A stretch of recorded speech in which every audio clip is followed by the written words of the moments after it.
While all eyes are glued to the flashy software and AI stocks, there's a different kind of tech giant that's been quietly, well, compounding a ton of wealth. So today, we're going to pull back the curtain on Amkor Technology. This is the hidden outperformer you've probably never heard of, but you absolutely need to know about. And if you're wondering why you should know them, well, this chart pretty much says it all, doesn't it? Over the last 5 years, Amkor stock is up over 84%. That's not just good, it's crushing the Nasdaq's 68% return. So, how on earth does a company that just packages computer chips pull this off? That's exactly what we're here to find out. So let's dive in and uncover the story of this quiet tech outperformer. It's really a masterclass in how a hardware player can not only survive, but actually thrive in a world that is completely obsessed with software.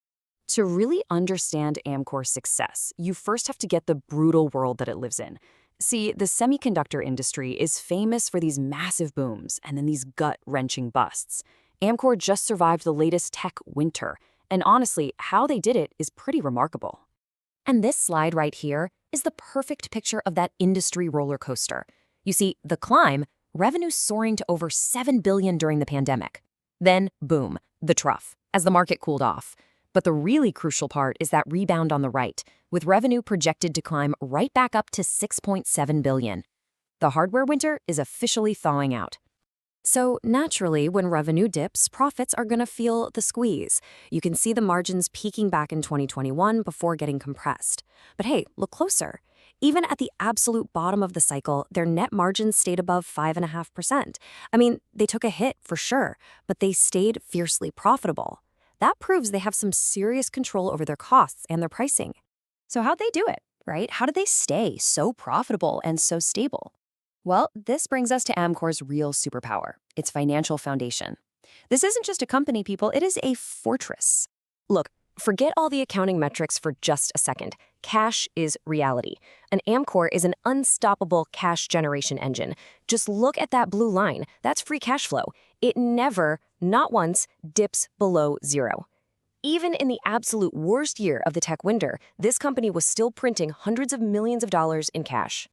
And what do you do with all that cash? You build a fortress. Since 2020, their cash pile has ballooned by 146% to over $2 billion. Now, to put that into perspective for you, they have enough cash on hand right now to wipe out their entire debt balance tomorrow if they felt like it. That is the ultimate safety net for an investor. And this financial strength gives them what I would call bulletproof liquidity. On the left, you see debt to equity is just steadily dropping. On the right, total working capital is rising to over $2.1 billion. But the real gem is right there in the middle. The working capital ratio is hitting 2.01, putting it in the Benjamin Graham-approved safe zone. And for those who don't know, Graham was Warren Buffett's mentor, and this was his gold standard for a company that is virtually immune to short-term financial shocks. By the way, if you're enjoying this kind of deep dive into a company's financial DNA, do me a favor and take a second to hit that like button and subscribe. It's a huge help, and it makes sure you won't miss our next breakdown. So, what does a company with a financial fortress like this do during a downturn? It doesn't panic. It builds. This slide shows Amkor sustaining nearly $1 billion in annual investment right through the cycle. They basically use the downturn to get stronger, putting themselves in the perfect position for the next wave of demand. Okay, so a strong balance sheet and smart investments, that's all great. But as shareholders, we want to know what's in it for us. And this is where Amkor connects its financial discipline directly to investor value. Man, this chart just screams confidence from management. Look at that peak in 2024. That's right in the middle of the downturn. They didn't hoard their cash. They returned over half of their free cash flow directly to shareholders through buybacks and dividends. That is a powerful, powerful statement.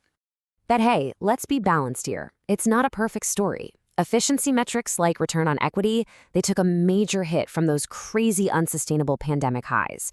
The key, though, is what happened next. They stabilized. Management established a new normal, and they prevented a total collapse of these really important returns. So, what's the price for all this quality? Well, at nearly 28 times earnings, Amkor isn't some deep value steal anymore. The market has definitely recognized some of this strength. However, with its tangible book value nearly doubling over 5 years, you're paying a premium, sure, but you're paying it for a demonstrably higher quality and more valuable asset. All right, it's time to bring it all home with a final verdict. Let's weigh the bull case versus the bear case. And hey, before we do that, I want to hear from you. What company should we break down next? Drop a stock ticker down in the comments, and we might just feature it in our next explainer. You know, it all really boils down to this. The bull case, you've got a $2 billion cash fortress, a clear rebound ahead, and aggressive shareholder returns. The bear case, you've got a highly cyclical industry, you've got compressed margins, and a premium valuation. It's a classic battle between a flawless balance sheet on one side and a volatile industry on the other. Ultimately, I think it comes down to this one single idea. Amkor is not a hypergrowth tech bet. It is an industrial, cash-printing fortress. So, to recap the verdict, what have we really found? Well, we found a company that is resilient through the industry's brutal cycles, that possesses a Benjamin Graham-approved balance sheet, and that is absolutely committed to heavily rewarding its shareholders. And all of that leaves us with one final question. In a market that is obsessed with chasing the next big growth story, is the safest bet also the smartest one? I guess that's for you to decide. Thanks for joining me.